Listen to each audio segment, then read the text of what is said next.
VSCO edit. Start off with my white balance here.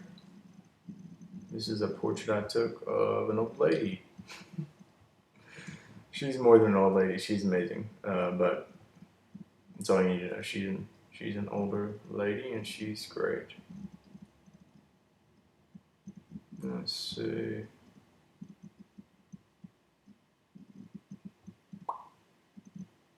Again, balance means the numbers are as close together as possible. So that's what you're doing when you're color balancing. Look at that. I love when that happens. So my red, my green, and my blues are in the 33%, and that's exactly what I want. And that's solid right there. It's a nice balance. That's how you get those beautiful skin tones, by the way, is color balancing correctly. I'm actually going to do this image in square. Let me do my exposure. We'll see. Yeah, I actually want to crop this image in square because I'm trying to come up with some ideas for my website. So, and I want them to be squared icons rather than the 4:3. And this is just a great solid portrait, you know. Yeah, so that's okay. And all right, what do I want to do over here? This is going to be interesting because, yeah, I mean, already, you know, she's got these beautiful lines in her face, you know, and so I really don't want to mess that up a lot. So I'm going to probably bet that Portra 160 minus here is going to be my go-to for an image like this.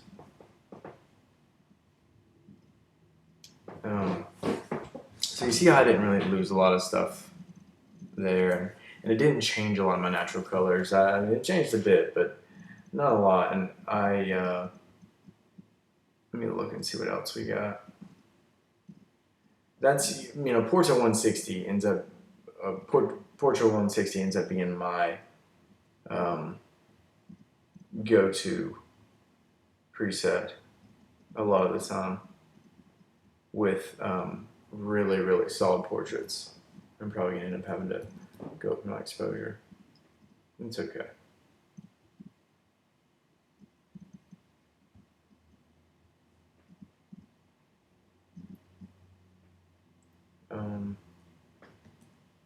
Yeah, it's just such a wonderful portrait. I'm blown away how beautiful this is.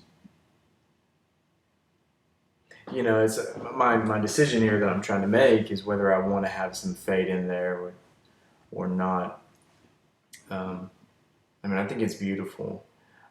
What I'm concerned about is the background there.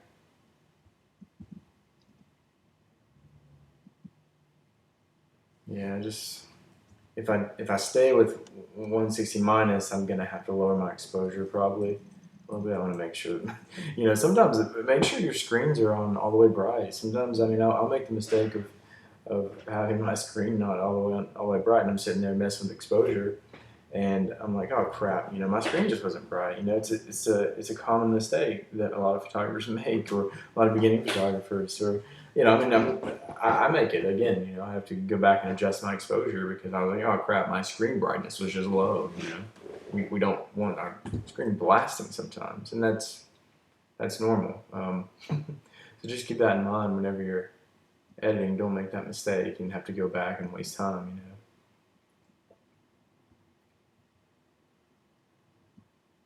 know, I feel like I'm good here. You know, I may add some contrast. I'm okay with this. Yeah. There we go. Yeah. Let's add my contrast.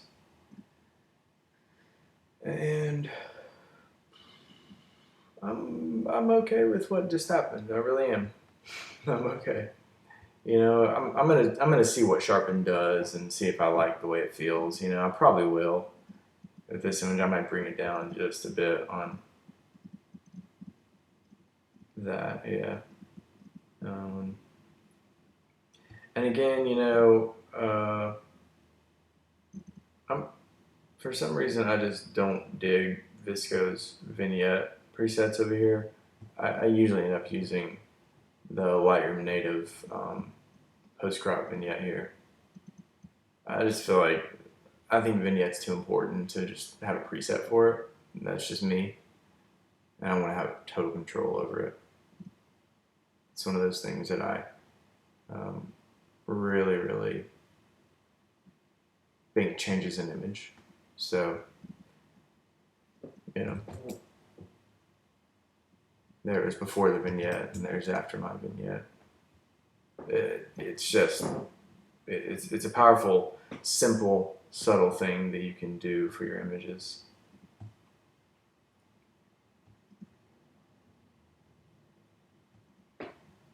I usually test out to see what my green shadows do. I mean, you just gotta decide.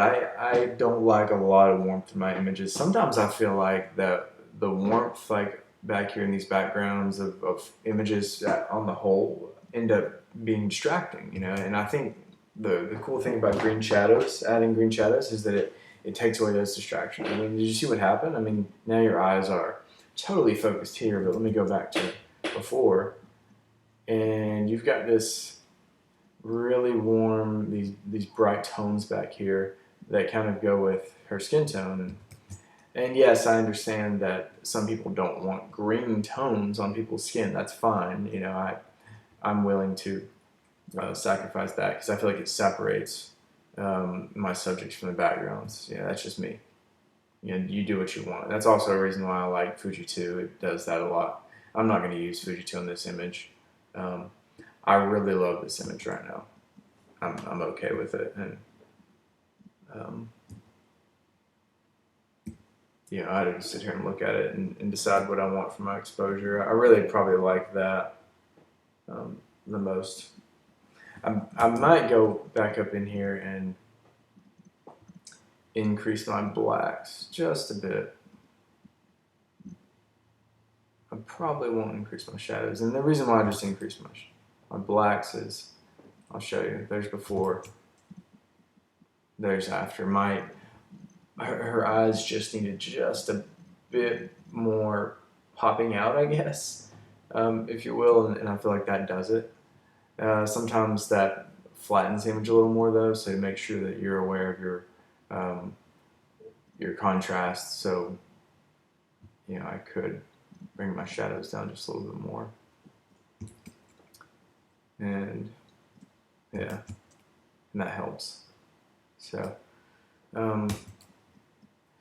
that is my VSCO edit. What did I use? Portra 160. This is VSCO Artist. Have a glorious day.